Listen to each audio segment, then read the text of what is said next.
Cyber Talks de Chile Tech, de la Mesa de Ciberseguridad. Vamos a dar unos minutos para que se conecte más gente, así que mientras esperamos unos momentos.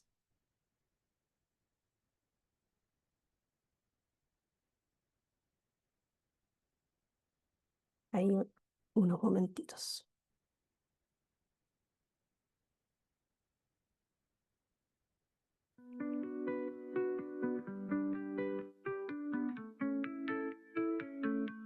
CyberTalks Chile Tech, seguridad al conversar, construimos confianza al conectar.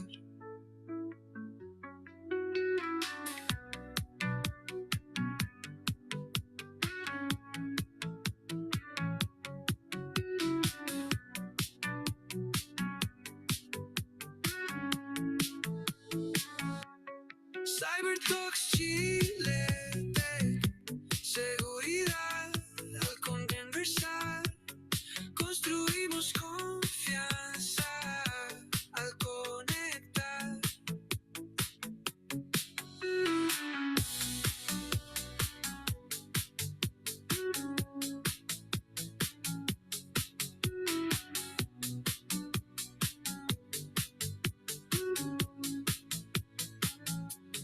CyberTalks Chile Tech, seguridad al conversar, construimos confianza al conectar.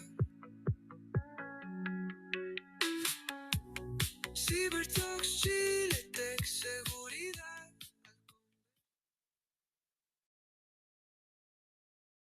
Ahora sí, ya tenemos hartos participantes, así que bueno, buenas tardes a todos, a todas los que están conectados. Les quiero dar la bienvenida al primer conversatorio del ciclo de CyberTalks Chile Tech.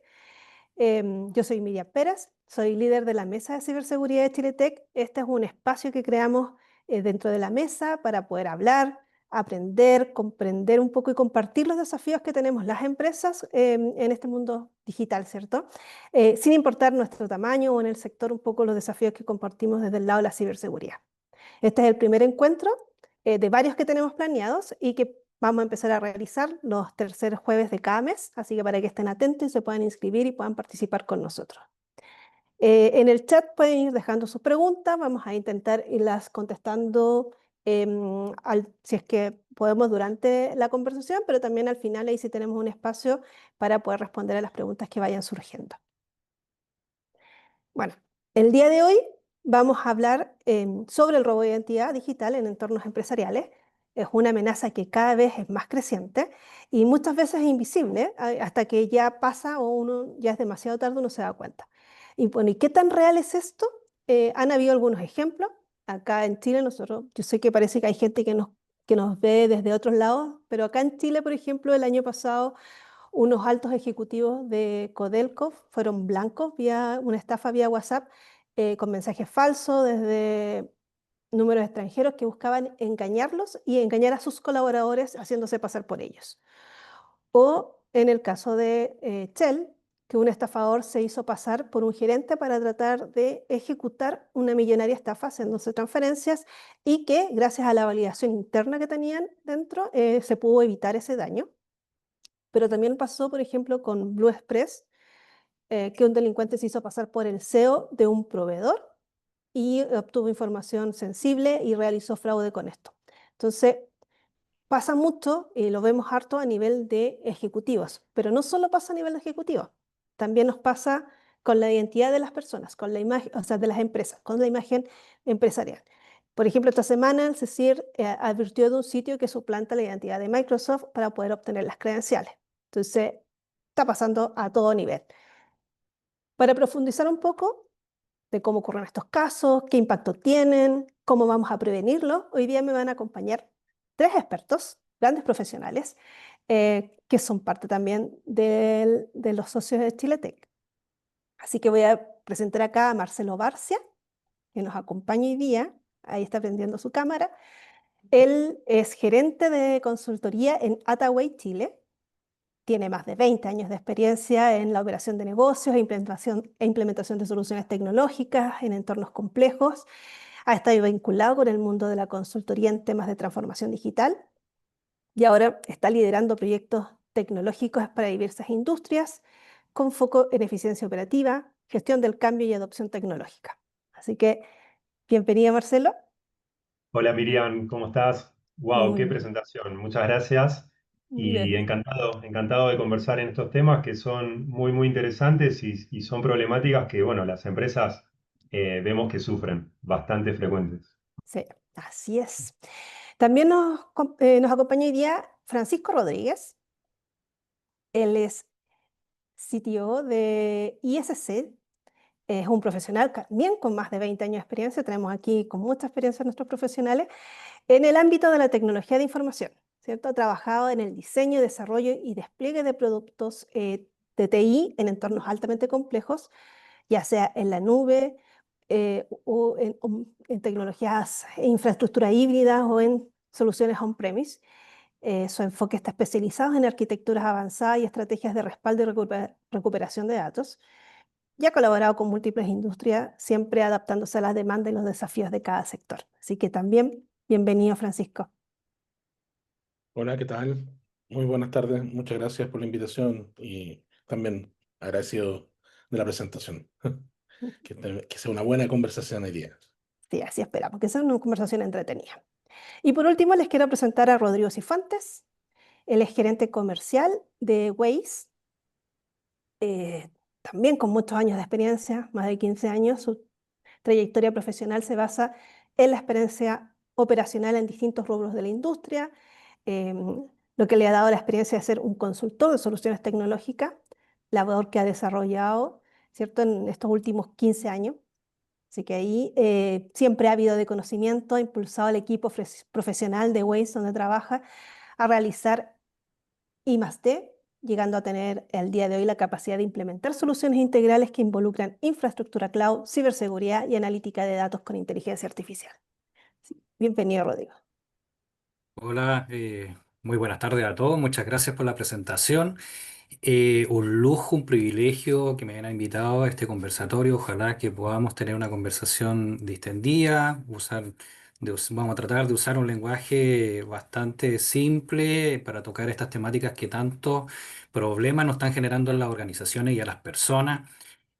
Así que bien, dispuesto y para participar en esto. Qué bueno. Hoy vamos a empezar hoy día, después de la bienvenida, aquí entendiendo un poco el cómo o qué hay detrás de estos fraudes, qué motiva a un atacante y cómo logran ser tan creíbles. Parecen de verdad que nos cuesta identificar de repente cuándo esto es un fraude, cuándo no. Así que no sé, Francisco, si nos puedes comentar un poco a lo mejor qué motiva a un atacante a suplantar identidades de personas en nuestros entornos empresariales y corporativos. Bueno, en realidad diría que dentro de los principales eh, eh, razones por las que se hace esto es siempre por el trasfondo del dinero principalmente, digamos. Aunque no hay excepciones porque, o sea, siempre pueden haber excepciones del tipo de que, no sé, efectivamente saliste mal de alguna parte y quieres tomar revancha de algo y claro, puedes planteártelo así, digamos, pero en general diría que el 95% de las veces tiene que ver principalmente con tratar de poder de alguna forma acceder a tener información tuya que te pueda ayudar de alguna forma a poder hacer compras, digamos, de cosas que tú no pediste, digamos, o hacer, digamos, solicitudes de cosas que tampoco has pedido en ningún caso, te suplantan tal cual para obtener todo lo que deseen de lo que pueden estafar, digamos, estas personas. Y también, obviamente, los que son un poco, van un poquito más allá, diría yo, y generalmente tratan de llegar a obtener información que sea más bien confidencial. Y ya cuando tienen información que es más confidencial, efectivamente esa es súper apetecida también en el dark web. Tener información de una persona completa con tarjeta de crédito, cosas de ese tipo, se transa fuera en el dark web, es súper apetecido. y venderlas también, digamos. Y por supuesto está también todo lo que también a veces hay atacantes que son más comprometidos, digamos, en cuanto al daño que quieren hacer y obviamente se quedan a averiguar hasta dónde pueden llegar. O sea, no solamente ingresan, se quedan, observan y ahí obviamente pueden acceder a información mucho más tremenda donde uno podría hacer hasta sabotajes, digamos, dentro del tema o espionajes industriales y eso produce un daño reputacional del portumbuque. Efectivamente, existe una motivación de producirte ese daño también reputacional, de haberte afectado por eso. Yo diría que ahí uno podría enmarcar, digamos, que sobre todo con técnicas de ingeniería social y phishing es como generalmente estos atacantes ingresan inicialmente y desde ahí comienzan a hacer todo este tipo de fraude. Bien, sí, pues efectivamente ahí tienen, bueno, altas motivaciones, me imagino, y como tú comentas, motivaciones que tienen que ver con esto de poder obtener beneficios económicos en la mayoría de las veces. Y para eso, ahí Rodrigo, te pregunto, me imagino, deben obtener información, o tienen que tener información inicial para poder hacerse pasar y aprovechar, aprovecharse de las empresas, de las personas que pertenecen a las organizaciones. ¿Qué fuentes de información? ¿De dónde pueden obtener datos? Sí, sin lugar a duda, partiendo por la introducción de Francisco de la motivación, nos adentramos los diferentes fuentes que uno puede percibir y es lo que quiero transmitir, que está relacionada con las más comunes donde uno está presente en el día a día. Yo puedo hablar sobre tres puntos que quiero tocar en este conversatorio.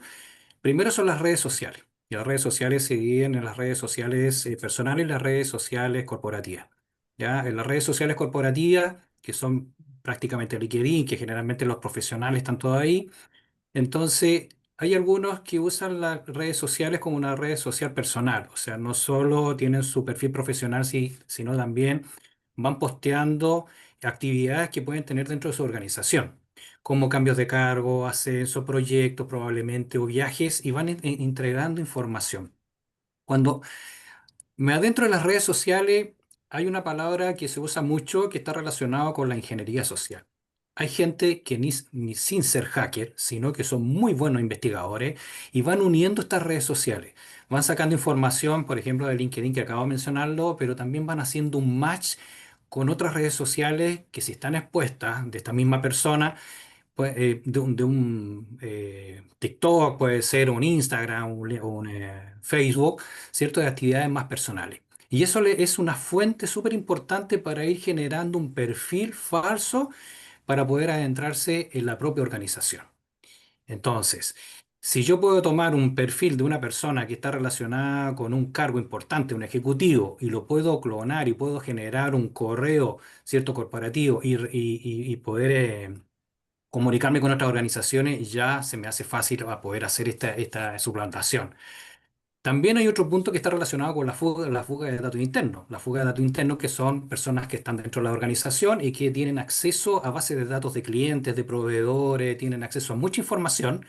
Entonces transmiten esa información o se la llevan y Sí. empiezan a sacar datos, ¿cierto? Y se empiezan a comunicar y cuando ya son desvinculados a la empresa y empiezan a tener su famosa cartera de clientes, que eso lo encuentro muy raro.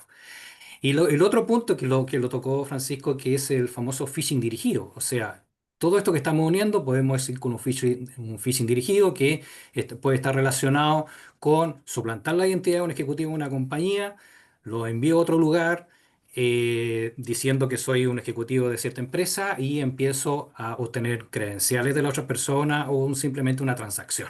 ¿Ya? Datos de esto los podemos encontrar en la página de CECIR, que es de gobierno, donde ya ahí indica que se reportó más de un 70% de campañas de phishing en temática de fraude, digamos, de suplantación de identidad. Ahora, ¿por qué logran explotar esto con tanta facilidad? Por dos razones que yo lo veo. Primero, la falta de conciencia. La falta de conciencia de organización, ¿cierto? Que las empresas no capacitan continuamente en este tipo de ámbito o en la empresa las políticas existen, pero son demasiado flexibles o están desactualizadas y hay que actualizarlas normalmente. Entonces, simple. ¿Para qué se usan correo corporativo? No hemos encontrado que hay gente que usa correo corporativo Mm, para poder unirse a plataformas que son fraudulentas. claro. Entonces, eso es lo que puedo yo opinar con respecto a esto de la fuente de información, lo más simple, digamos. Sí, ¿no? Y bueno, más adelante también vamos a estar conversando un poco de cómo prevenir este tipo voy a decir, de fraudes o de ataques que puedan trabajar. Pero efectivamente, es cierto, o sea, como tú dices, revisar los perfiles de LinkedIn, los sitios corporativos, las notas de prensa, es ahí donde los atacantes están constantemente obteniendo información para poder armar un perfil que sea muy convincente. Y ahora con la inteligencia artificial también es mucho más fácil. Eso fue justamente lo que estábamos comentando, el caso que le pasó, por ejemplo, a Tel, que se hicieron pasar por el gerente y efectivamente era una versión muy creíble y lo que provocó que casi se hiciera esta transferencia fraudulenta. Y ahí, Marcelo, te quería comentar desde dentro de las organizaciones, cómo una mala práctica como compartir usuarios y contraseñas, que era una de las cosas, o compartir información confidencial, eh, hacia afuera de la organización, bueno, que en realidad uno siempre dice que uno nunca debe compartir las claves, ¿cierto? Em, por ejemplo, pero compartir información de cuáles son mis proveedores o cómo generamos las órdenes de compra. ¿Cómo puede afectarnos esto? Sí, tal cual, un poco lo que, en la misma línea que de lo que hablaba Rodrigo y Francisco, ¿no? Desde la mirada mía, quizás de implementación de soluciones de back office, ¿no? Gestión, recursos humanos, nosotros vemos que es algo muy común y no está bueno, es usar usuarios genéricos, ¿no? Por El supuesto. caso típico que nos pasa muy seguido es, tengo un usuario que se llama Compras uno, ¿no? Y Compras uno lo puedo usar Miriam, Rodrigo, Francisco, eh, pero eso tiene un riesgo gigante dentro de la empresa. ¿Por qué? Porque cuando suceden los problemas, ¿no?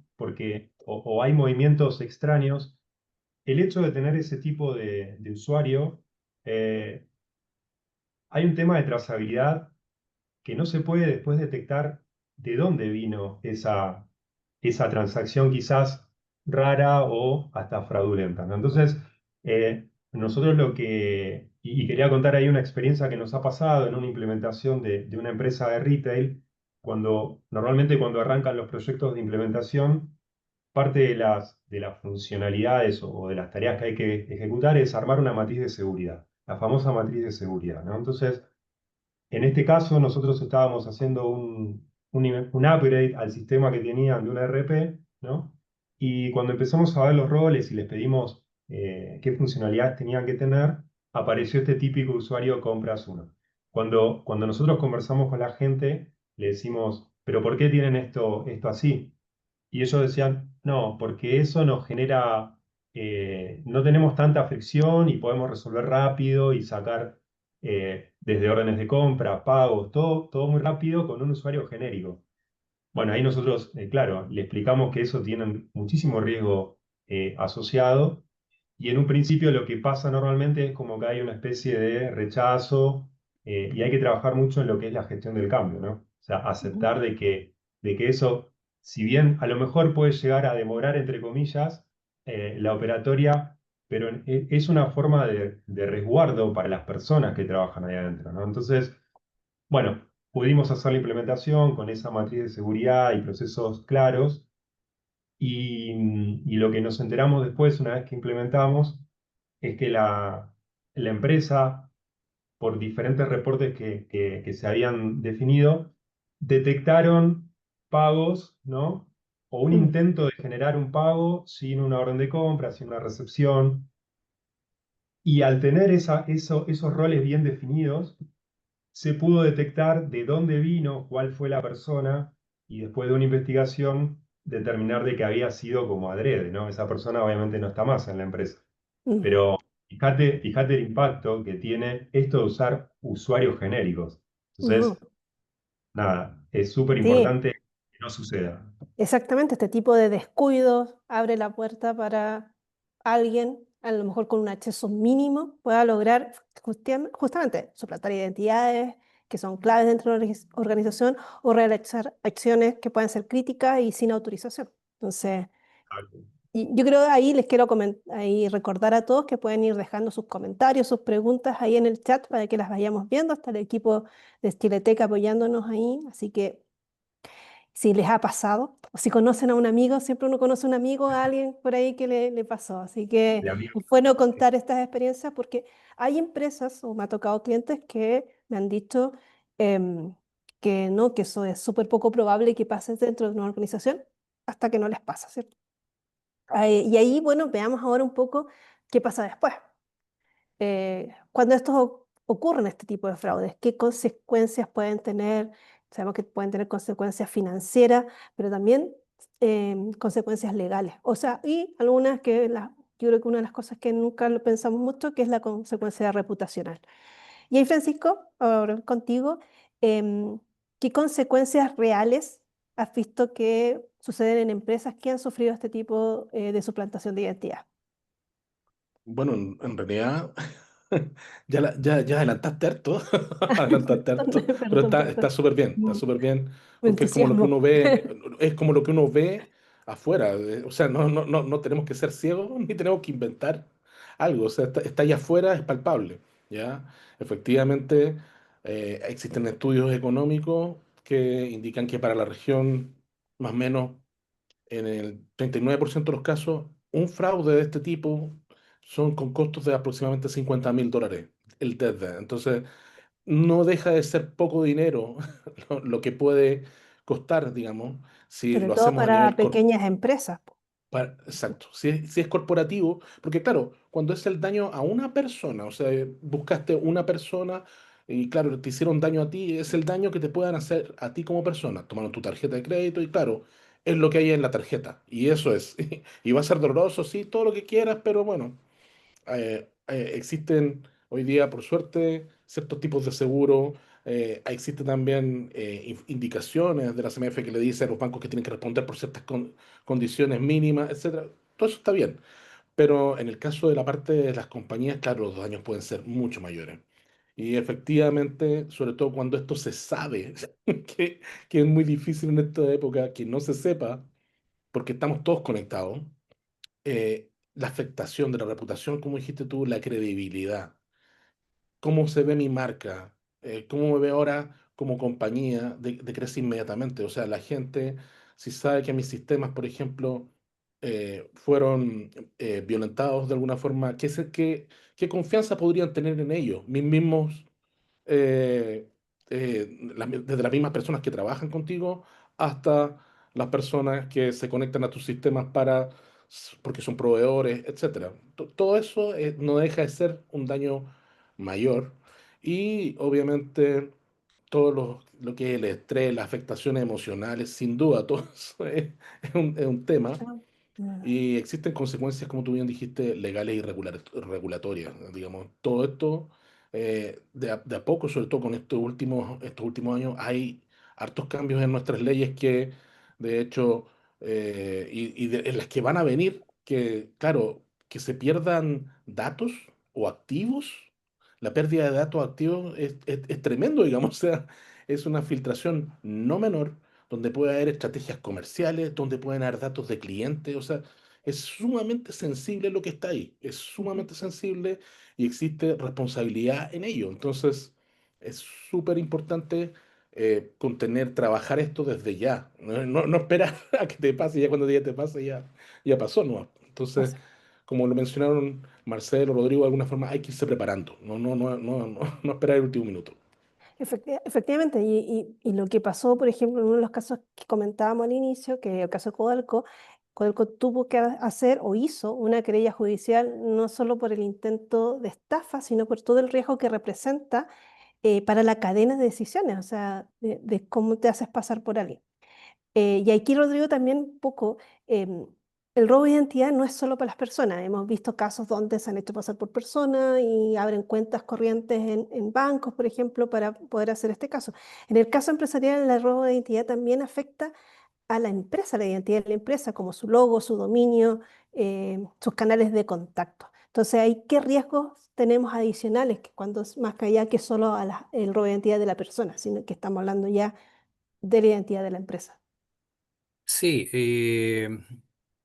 En el aspecto de del rol de entidad de la empresa, en un principio quería seguir la idea que generalmente uno lo relaciona con empresas grandes. Ya hay casos de empresas que son que están, ¿cuánto se llama? Documentados de empresas de retail, por ejemplo, que empresas grandes, conocidas, ya un Falabella, un Ripley, lo que sea, yo las nombro porque están documentadas, ya, tienen denuncia en CERNAC, pero no puede estar alejado de todas las otras compañías, o sea, sobre todo las pymes. O sea, en el CERNAC yo puedo descubrir que ya a lo menos hay 45 reclamos de e-commerce de empresas pequeñas donde dicen que hubo fraude, pero estas empresas reclaman que no hubo fraude, sino que les clonaron la página y cuando hicieron la compra se desvió el fondo hacia otro lado. Entonces, lo que estamos hablando es súper tangible de lo que estamos. Nosotros, Chile, en Sudamérica, somos el país que más comercio electrónico estamos haciendo en Sudamérica. Entonces, yo puedo desprender de estos tres puntos que están, ya Francisco lo adelantó, que es el daño a la reputación. O sea, cuando yo voy a hacer una transacción en alguna compañía, en alguna empresa, sobre todo lo que es e-commerce, y me están suplantando, o lo que yo compré, el fondo se fue a otro lado, o porque me llegó un link phishing a mi correo electrónico y hay una oferta y yo accedo y le pongo mi tarjeta electrónica, mi tarjeta de crédito, hubo una suplantación. Y le reclamo a la empresa, que no es la empresa la que está haciendo esto, sino que hay un rol de identidad importante. Entonces, la reputación de las compañías va generando una pérdida enorme, millonaria. O sea, y está la CMF de Norteamérica indica que hay un 20% de pérdida de venta por falta de reputación, o sea, por pérdida de reputación, que es súper importante. Otro punto también están los riesgos legales, que es el famoso robo de identidad sobre las personas. O sea, cualquier tipo de compañía que tenga una base, una fuente de datos de personas con sus credenciales, ¿cierto? Y todo ese asunto. Y esa pérdida de datos son pérdida de datos personales y eso ya está tipificado en la Ley de Protección de los Datos. De hecho, la última modificación que se hizo a la nueva 19.268, que es la última, 21.719, que es para poder acercarse a la protección de datos según el reglamento general que tiene la Unión Europea. Entonces, ya nos estamos acercando para allá. Mm. Entonces, también tenemos y descubrimos un caso que lo vimos ahora, que es muy técnico, pero lo voy a tratar de resumir, que está relacionado con la pérdida de propiedad intelectual.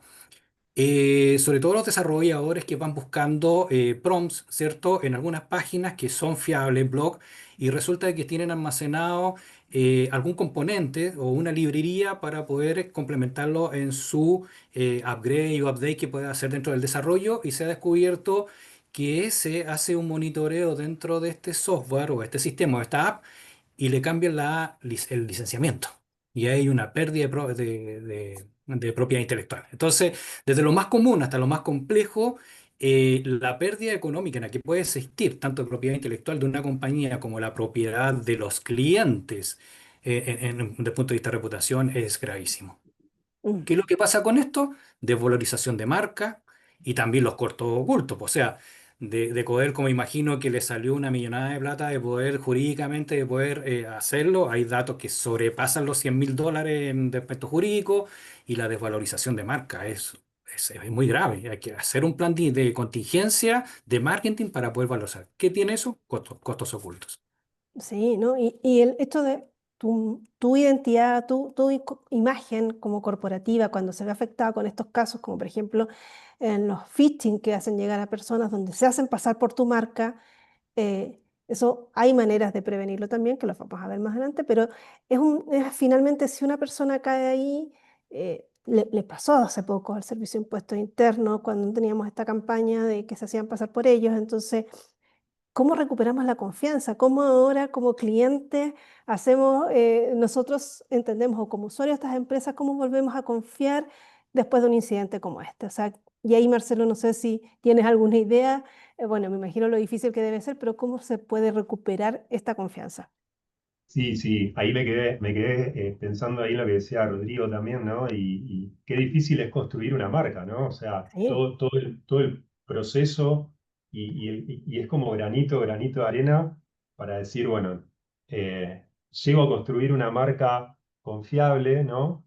Y cuando de repente pasan este tipo de ataques, lo que cuesta muchísimo construir se rompe en 2 segundos.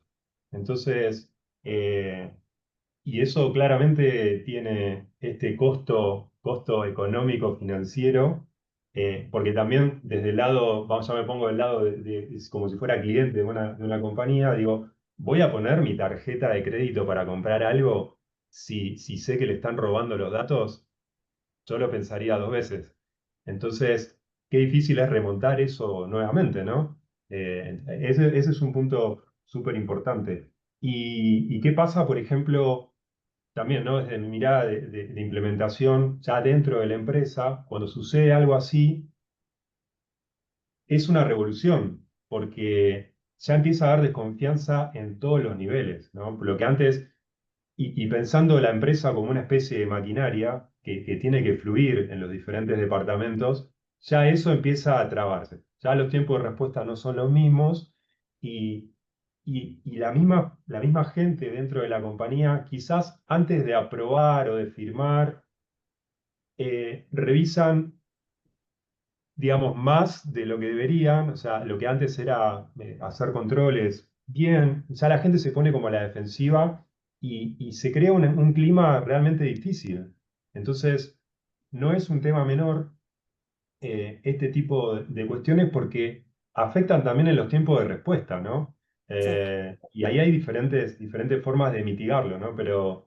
Pero hay que tomar realmente mucha conciencia en lo que es. La marca de la compañía es como lo fundamental y no solamente apunta a grandes empresas, como decía Rodrigo, también comentaba Francisco, esto va para pymes también, o sea, diferentes niveles, eh, tiene un impacto gigante. Entonces, hay que prestar muchísima atención a esto. Porque realmente traba la maquinaria que nosotros le decimos de la compañía, ¿no? Hay Mm. diferentes niveles. Sí, eso te Claro. puedo decir.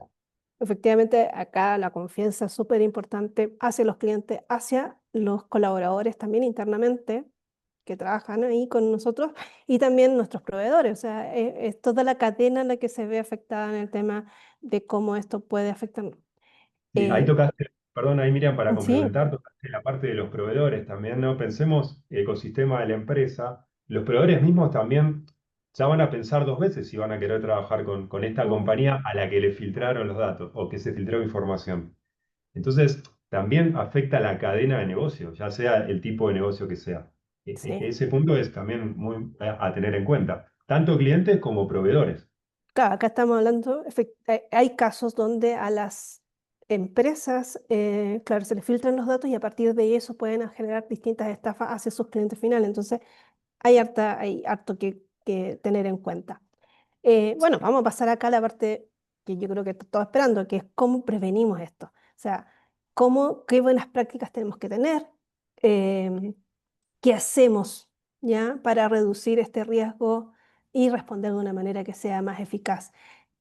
Yo sé que hay herramientas que nos pueden servir y también hay protocolos y procesos internos, ¿cierto? Y no sé, Francisco, si nos puedes comentar qué medidas, qué protocolos preventivos podemos hacer y que podemos tener que puedan ser más efectivos el actuar nuestro o de las empresas frente a robos de identidad.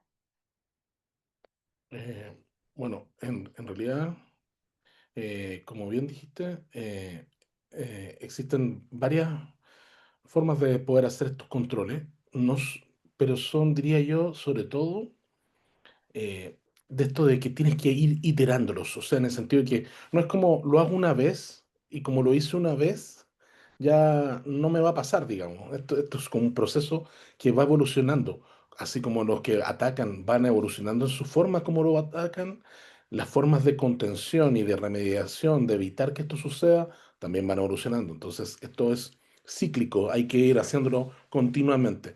Y colgándolo un poco de lo que yo creo que ya no hay nadie que no lo haya dicho.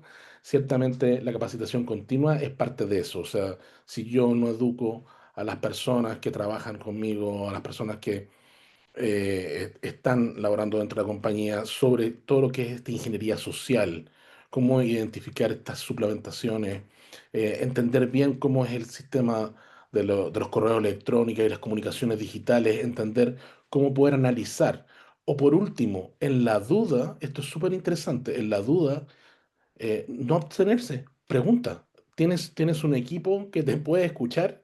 Y lo otro también, me acordaba de algo que alguna vez conversábamos con la Miriam hace tiempo, pero a veces la gente cree que cuando hace el clic, lo que te espera es el látigo, el castigo y todo eso. Y en realidad no, al contrario, entre antes avises, mejor, porque en el fondo podemos tomar medidas antes, digamos. O sea, tal vez no significa no tener daño, pero sí adelantarse un poco y evitar de que ese alcance sea menor, digamos, poder contener algo. Entonces, eso es súper importante. Es como una educación súper importante, integral de compañía. Obviamente, si podemos tener efectivamente eh, sistemas que nos ayuden a tener una verificación de identidad que sea más sofisticada, que tenga ojalá un multifactor de autenticación, todo eso le vas poniendo como trabas al atacante para que no sea tan fácil, digamos, llegar a lo que quieren, digamos. Lo otro que también lo mencionaba en su momento, Marcelo, la gestión de riesgo. O sea, tú tienes que trabajar en base a una matriz de riesgo y esto debería estar dentro de esa matriz de riesgo. No puede ser que digan no existe en esa matriz de riesgo. Existe, está ahí y hay que considerarlo. Eh, lo otro es que siempre tenemos que tener, digamos, ojalá protocolos para manejar mejor lo que son información que es muy confidencial, ya sea para que sea de acceso muy restringido, ya que sea muy cifrada, que esté muy difícil de poder llegar a ella, no tan simple. Y obviamente, dentro de todas esas sutilezas, uno podría, digamos, mencionar que existen cosas que son como herramientas, esto ya es más sofisticado, por supuesto, que Sí. tienen la capacidad de como hacer como monitoreo y detección de anomalías, que en el fondo crean un baseline de los usuarios, saben cómo se comportan y cuando eso sale de ese parámetro de comportamiento, digamos, te gatilla una alerta y tú te preguntas qué está pasando y puede que el usuario no lo sepa y de alguna forma eso te permite evitar estas filtraciones de información hacia afuera, tener esos controles de tráfico hacia donde acceden tus usuarios, evitar que esa información salga de alguna forma. Todas esas herramientas que son un poco más sofisticadas de alguna forma te van ayudando a regular esto, a evitar de que no exista este tipo de ilícito y de alguna forma tener a la gente trabajando un poco más tranquila. Pero ciertamente siempre la capacitación y digamos, la concientización de las personas es primero. Eso es como básico. Pues sí, pues siempre se ha visto como que el usuario es el eslabón más débil. Y en Tal realidad cual. es el eslabón más débil porque a lo mejor nosotros, como los responsables de nuestras empresas, no les hemos dado las herramientas para que puedan defenderse. O sea, si nosotros hacemos lo posible para que ellos se capaciten y puedan reconocer cómo actuar frente a un tipo de este tipo de ataque y de otros ataques de ciberseguridad, puedan estar mejor preparados. Y ahí, Marcelo, si nos puedes comentar un poco también qué protocolos, y ahí pensando ya más desde el punto de vista de los procesos, ¿cierto? De cómo internamente estos protocolos internos nos pueden ayudar a detectar y responder rápidamente frente a un caso de suplantación. Sí, sí, tal cual. Mirá, para mí el tema esta famosa matriz, ¿no? Matriz de roles y funcionalidades. Es decir, si vos, Miriam, no sé, estás a cargo de compras y a ver, no puedes estar a cargo de pagos, porque ahí hay conflictos de intereses, ¿no? O sea, sí, hay mucho riesgo de que la compañía sufra algún tipo de, de transacción rara, polémica, llamémosle. Entonces, tener una buena matriz de roles y funcionalidades en los sistemas, sea de gestión de recursos humanos, de lo que fuera, ¿no? Eso es muy importante. También tener flujos de aprobaciones. De repente, bueno, Miriam, estás en compras, pero sos, vamos a suponer, compradora y tu jefe es Francisco, y bueno, Miriam no puede tomar la decisión completa para generar una orden de compra. No, tiene que haber aprobaciones. Ahí también es como una red de contención para que no sucedan movimientos extraños que han pasado muchísimo. Eh, y después también tener en los sistemas como una especie de reportes de movimientos sospechosos. Entonces, ese tipo de reportes también permiten detectar en dónde quizás puede haber alguna especie de fuga o movimiento raro, ¿no? Entonces, eso por un lado. Después lo que comentaba también Francisco, la capacitación es clave, o sea, saber de que no se presten los usuarios, porque, claro, bárbaro, te presto el usuario, hacemos las cosas rápido, pero si la persona que, hay personas que son muy malintencionadas y bueno, te pueden generar un problema y el problema no la va a tener esa persona, la va a tener, por ejemplo, Miriam que tiene que prestar el usuario, por ponerte Miriam un ejemplo así concreto, ¿no? Pero capacitar. La capacitación es súper clave en este tipo de sistemas. Y bueno, ahí también nombraban también la doble autenticación. Nada, mientras más redes de contención haya, o sea, es muy Y ha importante. pasado, yo he escuchado casos donde las empresas ya o los atacantes llaman, no sé, pues, a la recepción y preguntan por el gerente general y les dicen, no, sabes que esto no se encuentra, está de viaje en Japón o anda de viajes por otro lado. Entonces, eh, cómo enseñar a todas las personas qué información se puede y no se puede compartir, cosas que pueden ser tan, uno que dice, eh, no es nada importante, todo el mundo sabe, bueno, además que uno lo publica en todas partes de que hay, de que ando viajando por tal feria, y después llaman a la encargada de finanzas, al gerente general, diciendo que estoy desde Japón y que no puedo hacer una transferencia, que si me pueden transferir a otro lado. Ahí también hay ciertas cosas que se pueden hacer para evitar ese tipo de cosas o cómo reaccionar frente a ese tipo. Ahí estaba pensando, Miriam, también, perdón, me dejaste ahí pensando, hoy en día también hay muchísimas plataformas, ¿no? Muchísimas plataformas donde uno puede tener el número de teléfono de la persona. O sea, porque por ejemplo, no sé, yo voy a una feria, a un evento y normalmente dejo mis datos. O sea, dejo mi correo, dejo mi teléfono.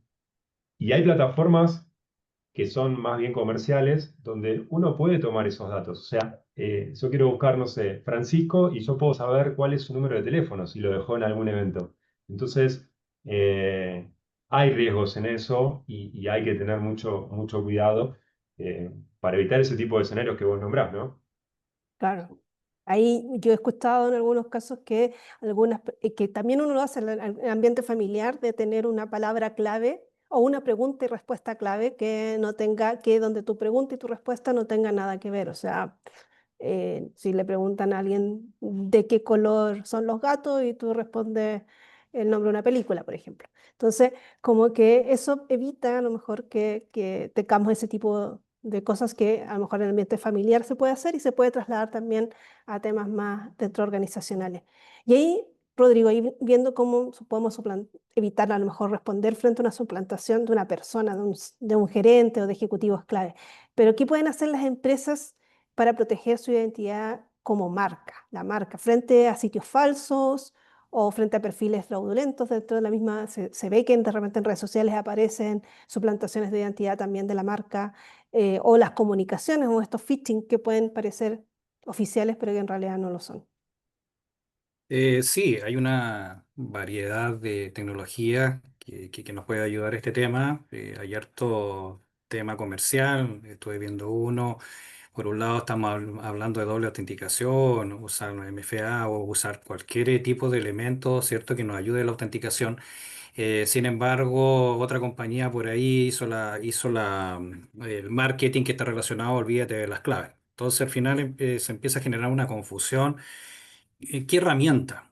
Sin embargo, nosotros que te queremos conversar qué es lo que hacemos prácticamente. Y siempre está relacionado con hacer una consultoría, o sea, ver, hacer un levantamiento de cada compañía, de cuáles son los posibles riesgos, ¿cierto? Si tiene esta matriz, tal como lo decía Marcelo, o si no la tiene, formarla para poder ver los riesgos, qué tan avanzado puede estar dentro de su comportamiento. Hay que entender que solamente no más allá de un 30% de las empresas están preocupadas de este tema. Entonces, siempre hay que hacer una consultoría estratégica, siempre, un levantamiento, una consultoría, que es lo que nosotros hacemos. Después vamos combinando tecnologías, porque no son las mismas tecnologías, no podemos hablar de que una empresa que puede ser una infraestructura cloud o puede ser on-premise, son situaciones totalmente distintas, ¿cierto? Por un lado puede ser un firewall, por otro lado puede ser otra cosa. Y después, lo último, que es el tercer punto, que es súper importante, que es la formación continua, que ya lo hemos conversado reiteradamente, pero es la parte más importante, que es la concientización y formación. Por cada cosa, por cada cambio, por cada particularidad que hay publicaciones diarias que nos apoya el gobierno, hay publicaciones que son más técnicas, más especializadas. Entonces, ¿qué podemos hacer? Nosotros en Waze, por ejemplo, hacemos políticas de cero trust, de cero confianza. Pues, indistintamente que hayan perfilamiento en las compañías para poder adentrarse a sus diferentes apps o a su entorno, todos tienen que entrar, hasta el ejecutivo, hasta el director tiene que entrar a esta política, a esta capa. Y nosotros formamos capas, no generamos otra cosa, sino que vamos generando capas. ¿Qué es lo que hay que hacer? Autenticaciones robustas, ¿cierto? Ayudamos también nosotros que los correos tengan herramientas para poder identificar perfiles fraudulentos. Podemos hacer también lo que está realizando el seguimiento del comportamiento interno cuando van pasando estas capas a través de inteligencia artificial, ¿cierto? ¿Cuál es el comportamiento dentro de la compañía, de todo su flujo, sobre todo a datos críticos o activos críticos? También, ¿qué hacemos nosotros? Colaborar con el gobierno. Y hay herramientas de colaboración. El NIC.cl también tiene herramientas para poder ver que si se suplanta o no se suplanta. Ya ellos han avanzado harto. Temas como, ¿cuánto se llama? La entidad de gobierno, CECIR o la ANSI, ¿cierto? Que Sí. siempre nos están ayudando con sus protocolos y nos ayuda a las empresas que estamos en ciberseguridad a poder implementar nuevas herramientas y ayudando y colaborando con la empresa, capacitándolos. Y finalmente, la formación del personal. O sea, siempre la formación, y vuelvo a tocar este tema, la formación. ¿Cuáles son los protocolos simples? Protocolo de respuesta: me llegó un phishing, e inmediatamente avisar. Tal que Francisco dice, oye, me va a llegar un látigo si me llegó un phishing y si yo apreté el botón me equivoqué. No, entonces, ¿qué hicimos nosotros en una? No lo hemos hecho, pero lo mencionamos. Oye, ¿por qué no los premia? Oye, por cada persona que le llegue un phishing y no ha hecho nada, darle un premio. O sea, no sé, ahí la empresa verá de qué manera, mientras más cosas me diga hacia la empresa, más premios voy a tener. No sé, le regalará un día por último por estar preocupado de la ciberseguridad de la compañía, más que me llegue el latigazo. O sea, ¿qué es lo que es la práctica habitual? Entonces, nosotros siempre tenemos que tener protocolos de respuesta simples, protocolo, cada cosa la tenemos que ir mencionando y todos la organización tiene que estar alineada, porque yo como empresa de ciberseguridad no puedo llegar e implementar y vender un montón de soluciones, pero si el líder de la organización, el director de la organización no está alineado con estos nuevos procedimientos, protocolos y herramientas, la organización no se puede sumar. Entonces, igual que la gestión del cambio, que lo dijo Marcelo Barcia muchas veces, la ciberseguridad también es parte de la gestión del cambio, porque es una cultura que tenemos que llevar para adelante y en todas las compañías, desde la pyme, desde la startup hacia adelante. Tenemos que tener esa cultura. Sí, o sea, y de hecho lo que tú comentabas, hay temas que son básicos a nivel técnico, de controles técnicos, como lo que comentaba también Francisco, que se pueden tener dentro de las organizaciones. O sea, yo sé, y ahí quien puede si nos pueden comentar un poco más, pero por ejemplo, la suplantación de los dominios de correo es algo que uno como empresa, si uno tiene bien configurado sus registros DNS con, por ejemplo, el tema del DMARC, evitas que alguien se haga pasar por tu dominio. Y yo sé que en ese caso hay pocas empresas que lo tienen y de hecho fue lo que le pasó el caso de lo que estábamos hablando del servicio de impuesto interno, que salieron correos a su nombre y es porque a pesar de que lo tienen configurado, no lo tienen configurado a lo mejor de la forma más estricta para evitar que eso nos pase. Hay datos, Miriam, disculpa, complementando Sí, lo que tú acabas de decir, hay datos precisos en la LACNIC. Ellos dicen que solamente el 28% de las empresas chilenas tienen activado algún componente, como lo dices tú, de MARC, de GIM o SPF. Solamente el 28%, cuando el correo electrónico corporativo es fundamental. sí, y es una de las herramientas que más usan los delincuentes para hacer phishing y hacerse pasar por las distintas empresas. Entonces uno tiene que tener como empresa deberíamos tener eso activado. Además, obviamente las capacitaciones son súper importantes y aquí estaba viendo los comentarios. Ahí dice Christian Engelmann que uno puede denunciar las web de phishing a Google. Efectivamente, uno puede ir haciendo las denuncias. Uno como empresa puede monitorear, y ahí creo que Francisco lo estaba mencionando, que hay herramientas para hacer el monitoreo, para verificar si acaso hay tu sitio web o tu perfil dentro de tus ejecutivos clave están siendo clonados, y por lo tanto poder hacer después todas las gestiones para dar de baja esos sitios y evitar que tus clientes eh, sean afectados de algún tipo de fraude. Así que no sé si hay algún comentario más que quieran hacernos. Vamos a ir aprovechando que nos quedan unos minutos para ir dando el cierre. Si hay preguntas, veo que hay pocas preguntas, pero sé que todo ha sido muy claro. No sé si alguien quiere Me gustó la comentar algún idea, caso. ¿Sí? perdón, me gustó la idea que dijo Rodrigo de darle un premio a la gente, ¿no? Para incentivarlos. Eso me pareció muy, muy interesante. Es como incentivamos, o sea, sabemos que esto es parte de lo que tenemos que hacer. La concientización, la gamificación, por ejemplo, dentro de las personas que ven que están mejor en las evaluaciones, se pueden hacer ciertas cosas que puedan ayudarnos a que las personas se vayan capacitando dentro de los temas de concientización.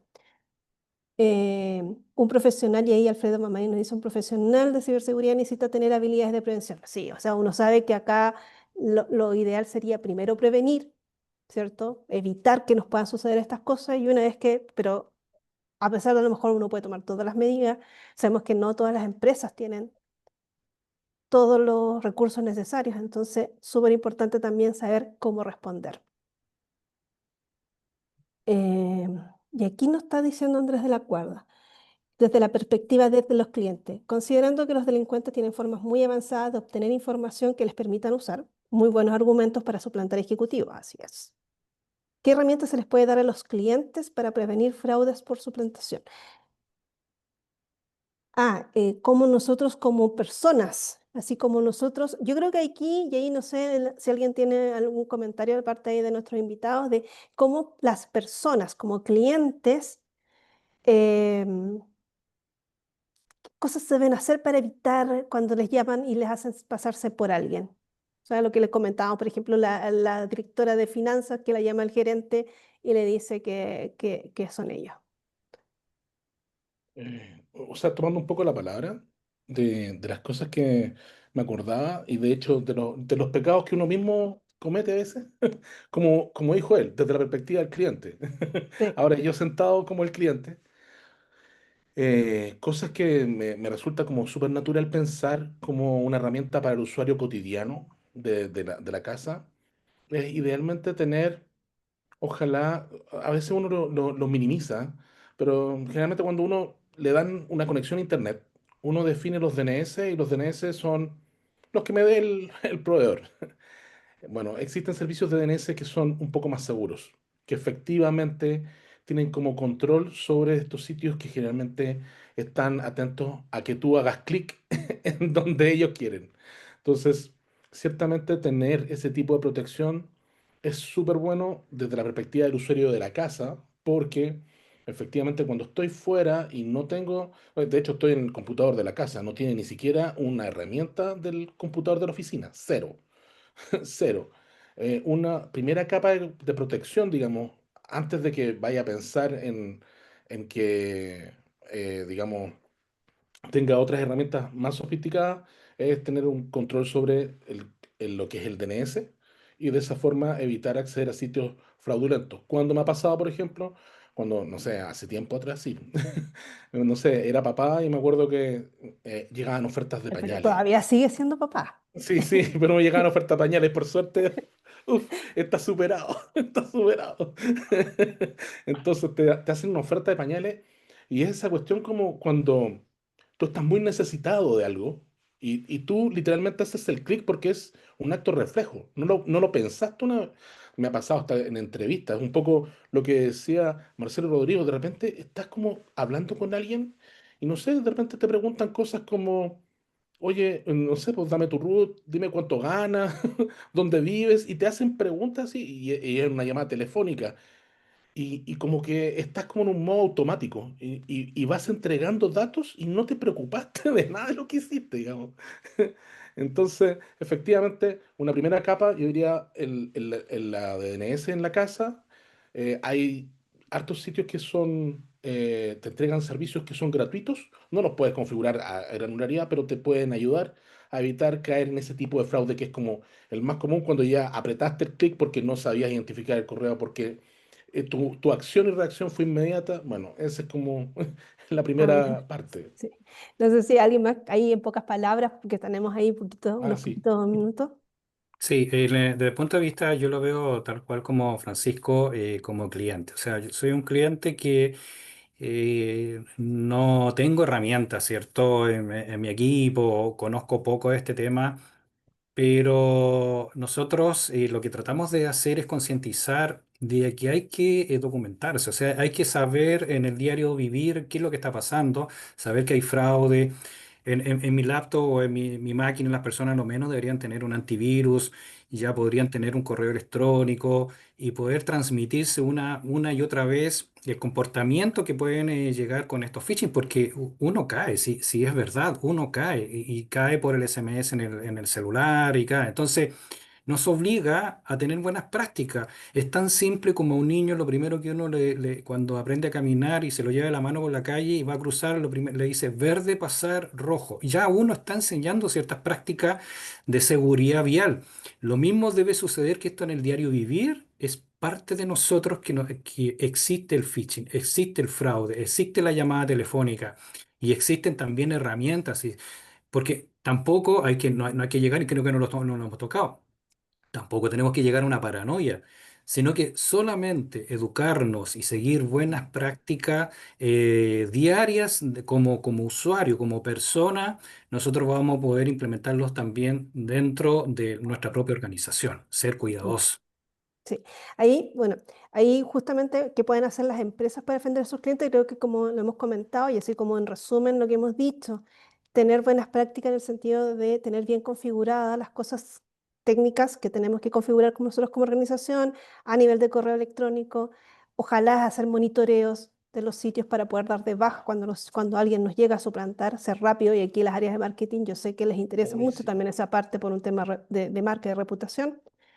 Pero también podemos, así como estamos concientizando a nuestros colaboradores, las empresas también podrían concientizar a sus clientes, ¿no? Y no sé si es posible hacerlo. Podemos hacer campañas hacia los clientes y concientizarlos también. Y no sé si Absolutamente podemos hacer Buenísimo. concientización, o sea, nuestro rol como mesa de ciberseguridad es la parte más difícil, o sea, la parte que nosotros hacemos es el trabajo de obrero, ¿cierto? Tenemos que ir con la pala y un casco y decir y machacar y concientizar, ¿cierto? Partiendo desde las buenas prácticas, o sea, partiendo desde un principio, ¿cierto? Diariamente. Yo sé que hay otras compañías que salen beneficiados, porque todo el mundo sale beneficiado desde el punto de vista cuando uno hace esto un trabajo. Lamentablemente o afortunadamente, los clientes van viendo que diariamente estamos haciendo la concientización, el entregar datos, el formar diariamente, el informar, se hace más simple y, no puede, y se minimiza el riesgo de llegar a un ataque, porque la paranoia llega cuando llega un ataque. ujú, Pero nunca va a haber paranoia si estoy todos los días entendiendo qué es lo que está pasando. O sea, ok, perfecto, la organización, mi líder me dijo de que, mira, está pasando tal cosa, o se está corriendo un correo, ¿qué es lo que pasa en los bancos? El banco ya te está llegando notificaciones, no mandamos SMS, nos llamamos por teléfono ejecutivo, no solicitamos clave.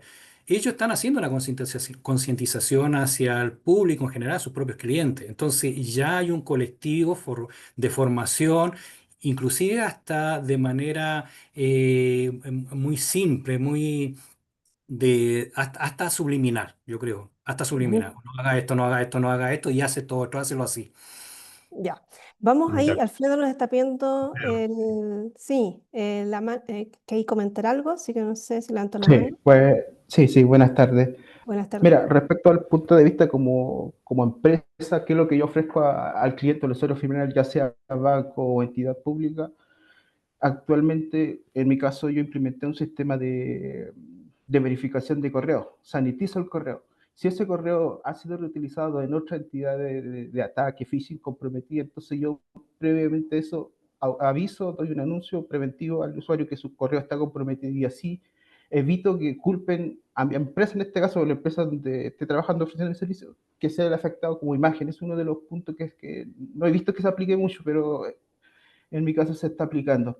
Y lo Ujú. segundo es sanitizar. Es lo que hoy en día en muchas empresas no se ha hecho, que es sanitizar, limpiar, filtrar, modificar datos que a veces están obsoletos. Eso es lo que le falta Mm, como Ah, empresa mejorar. sí, efectivamente, hay muchas Eh, empresas que sí. todavía están guardando datos históricos y que no las están usando y que son potenciales riesgos de De filtración. hecho, me Correcto. acordaba Gracias, ahora, Alfredo. de que, Sí, complementando eso, que a veces están guardados y ni siquiera saben dónde están guardados. O sea, es más trágico todavía, exacamente, así porque no es. saben Yo ni creo que siquiera los vamos, permisos que tienen y quieren de poder acceder a esa información. Y puede, entonces, puede, una brecha grande ahí. puede ser Claro, un buen tópico para poder conversar en otro Cibertalk, dónde Claro. guardamos los datos No, y cómo los hoy sí. gestionamos. y atado a eso muy cortito, claro, esto que decían de los datos, por ejemplo, en bases de datos se pueden hacer archive o esos Sí, archivos, todo eso, y dejo de tenerlo expuesto al resto. Si es algo que no se va a usar, es una acción que exacto. también se puede Mm, hacer. Y Bien, las cuentas, disculpa, y las cuentas de usuario, para cerrar, las cuentas de usuario que están en Active Directory, que están obsoletas de años y nadie la ha dado de baja y siguen activas. sí. Sí. Bien, vamos a ir cerrando y ahí Andrés de la Cuadra nos comentaba qué herramientas hay si un ejecutivo bancario me llama, con qué me puedo defender. Hay herramientas para los dispositivos donde sabemos, tal como Truecaller, que te puede decir si es una estafa o no, pero en general siempre tener buena concientización de no entregar datos personales, mm, si tú no has hecho la solicitud, o sea, si te llaman por algo que tú no has solicitado, siempre ir tú a los canales oficiales, uno ingresar al portal del banco, uno ingresar para corroborar la información que te entregan, porque efectivamente está muy difícil frente a todas estas nuevas tecnologías que están saliendo, poder defenderse como persona. Bueno, ya estamos llegando, estamos como en tiempo. Yo quiero agradecerles a todos por compartir esta conversación, a Marcelo, a Francisco, a Rodrigo ahí por estar con nosotros hoy día. El robo de identidad, como estamos viendo, no es un problema solo técnico, ni exclusivo tampoco de las grandes empresas. Nos mm. puede pasar a cualquiera y prevenirlo depende tanto de la tecnología como del sentido común, ¿cierto?, que tengamos dentro de la organización. Así que eso desde Chiletech acá desde la mesa de ciberseguridad, vamos a seguir impulsando estos espacios, queremos generar una comunidad, tener conciencia, tomar acción, así que en nuestro objetivo este año nos propusimos ya trabajar más directamente con todas las personas acá con las que puedan participar, así que los dejo invitados para nuestro próximo Cyber Talk de Chile Tech. Y agradecerle nuevamente por habernos acompañado hoy. Tuvimos una convocatoria que se mantuvo, así que muchas gracias a todos. Y Bueno, esta muchas gracias. va a quedar grabado, así que si alguien se lo perdió, va a poder verlo. Sí, Muchas muchas gracias. gracias por la conversación, muy bueno, excelente, un lujo y un privilegio haber estado con este equipo, conversar sobre estos temas que son atingentes, actuales, y sigamos adelante con este tema. Así que muchas Chao, gracias. Nos éxitos. Muchas gracias a vemos. todos.